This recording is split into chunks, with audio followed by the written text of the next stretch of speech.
Donc voilà pour l'introduction. On va enchaîner avec le développement, avec la conclusion après, et nous revenons avec un texte pour donner une esquisse d'exemple d'introduction. Donc, grand B, nous allons entrer dans le développement. Mais le développement, il comportera deux étapes qui sont déjà explicitement précisées par la consigne. On vous dit, au texte que vous avez à commenter, c'est la consigne suivante. On vous dit toujours expliquer et discuter. Expliquer et discuter le texte suivant. C'est désormais la consigne qui a été retenue par l'Office du bac en concertation avec la Commission nationale de philosophie. Il y a quelques années, on disait dégager l'intérêt philosophique de ce texte à partir de son étude ordonnée, ce qui n'avait pas l'avantage d'être très précis, mais là, la consigne, elle est explicite, elle est claire. On vous dit expliquer et discuter le texte suivant. Ce qui donne à penser clairement que le développement s'articulera autour de deux grands axes. Un premier axe pendant lequel on s'efforce d'expliquer et d'expliciter le texte, et un deuxième axe par lequel on cherchera à le discuter. D'abord, donc, l'explication du texte, puisqu'il s'agit de l'expliquer et de le discuter. Je dois dire, et vous en conviendrez, que l'explication, il s'agit plus précisément d'expliciter. Expliciter, ça veut dire rendre plus clair, rendre plus accessible et rendre plus intelligible le texte. Mais attention, il ne s'agit pas d'expliquer tout le texte, phrase après phrase, de façon linéaire, que non. Retenez qu'on explique le texte à partir du plan que l'on a dégagé au niveau de l'introduction. On le verra tout à l'heure. Nous avons dit par exemple ici, dans la dernière étape, l'auteur commence par dire ça, ensuite il dit ça, enfin il dit ça. On explique quoi? Le d'abord, le ensuite et le enfin. J'insiste, on n'explique pas tout le texte, on explique le texte à partir du plan qu'on a dégagé déjà au niveau de notre introduction. Et dans cette phase d'explicitation, au niveau de laquelle on s'appuie sur le plan dégagé au niveau de l'introduction, il faudrait partir de la consigne suivante. Ça veut dire quoi? Qu'il faut éviter autant que possible de confondre commentaire de texte et dissertation. Parce que malheureusement, vous avez la fâcheuse habitude, chers candidats, de vous emparer d'une des idées du texte dans lesquelles vous croyez avoir des choses à dire, mais pour faire des développements au terme desquels vous oubliez de revenir prendre en charge les autres sujets, les autres idées. Donc il ne s'agit pas d'une dissertation libre, mais il s'agit d'un commentaire et d'un travail de texte. Donc je m'appuie sur le texte, je peux en sortir un peu, mais je n'oublie jamais de revenir au texte. Et comme je vous l'ai dit, dans cette phase d'explicitation, il est possible, il est même souhaitable de mobiliser des citations.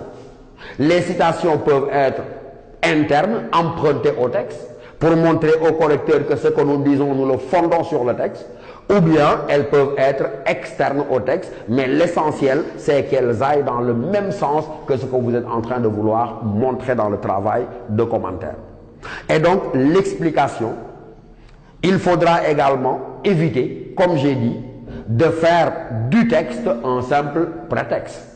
Faire du texte un simple prétexte revient à ce que j'ai dit tout à l'heure.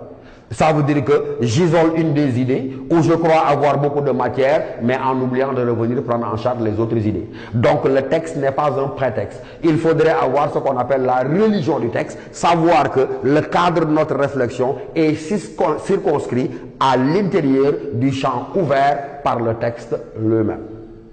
Deuxième chose à éviter dans ce processus d'explication, c'est la paraphrase.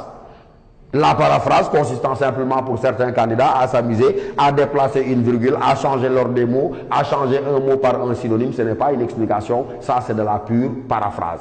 Donc évitez, j'ai dit, de faire du texte un prétexte d'étalage de connaissances. J'ai dit deuxièmement, évitez encore une fois de trop sortir du texte parce qu'il ne s'agit pas d'une dissertation, il s'agit d'un commentaire de texte. L'autre élément, il faut veiller à l'équilibre des parties. C'est vrai qu'on a forcément plus d'idées sur tel aspect plutôt que sur tel autre aspect, mais veillez à ce que, encore une fois, il y ait une petite forme d'équilibre au niveau du traitement des différentes idées du texte. Et également, veillez à ce que la langue par laquelle vous vous exprimez soit claire, ça c'est important, parce que vous ne pouvez pas réussir votre travail de commentaire si vous ne maîtrisez pas la langue justement de communication, mais également, comme je vous l'ai dit, veillez à ce que vous dites soit toujours fondé par le texte lui-même. L'autre élément, je n'ai pas besoin d'insister là-dessus, nous l'avons déjà dit et c'est valable ici, il faut toujours s'appuyer sur les outils grammaticaux de l'argumentation pour assurer la cohérence de vos idées et de votre explication. Donc, on explique le texte à partir des idées relevées dans le plan de l'introduction. La deuxième étape, après votre phrase de transition, elle consistera à la discussion du texte. Il faut dire que c'est une partie extrêmement importante que malheureusement, beaucoup de candidats se contentent de bâcler en pensant que l'essentiel est dans l'explication, mais que non. C'est précisément dans la discussion que se trouve l'essentiel. Parce que c'est la discussion qui révèle votre capacité à jeter un regard critique sur une thèse énoncée par un auteur. Donc ne bâclez jamais la discussion, c'est la partie la plus essentielle du commentaire proprement dit. Maintenant, ce que nous avons dit ici est valable pour la discussion. Vous ne discuterez pas de chaque idée que vous avez déjà expliquée que non. Donc, il ne s'agit pas d'expliquer une idée, de la discuter, d'en prendre une autre, de la discuter. Non. La discussion, elle prend en charge la thèse qui est énoncée par l'auteur. Ça veut dire quoi? Que c'est le point de vue de l'auteur que j'examine de façon critique. Maintenant, comme toute critique, elle peut être une critique positive. Elle peut également être une critique négative. Mais attention, en disant qu'elle peut être une critique positive ou bien une critique négative, il faudrait comprendre très simplement par là qu'on ne peut pas faire les deux. Ça veut dire que l'on choisit ou bien d'abonder dans le même sens que l'auteur et de mobiliser des arguments pour mieux fonder ce qu'il a dit, ou bien naturellement, dans la deuxième possibilité, la critique négative, de prendre un peu ses distances et de remettre en question le point de vue qui a été exprimé par l'auteur. Donc il faudrait que ça soit clair, vous faites une critique soit SOIT positive ou une critique qui est négative, mais vous ne pouvez jamais faire les deux en même temps. Et donc je vous ai dit, ne bâclez jamais ça, parce que sur les copies que vous rendez à l'examen, l'explication elle est généralement bonne et relativement abondante, mais vous vous fendez de deux phrases. Oui, nous pensons que le point de vue de l'auteur a des limites. Ce n'est pas une critique. Si le point de vue a des limites, il faut le montrer, et il faut le montrer de façon argumentée. Donc c'est une mini-dissertation, mais une dissertation dans un seul sens, où on va dans le sens de l'auteur, ou bien on se donne les moyens de le remettre en question.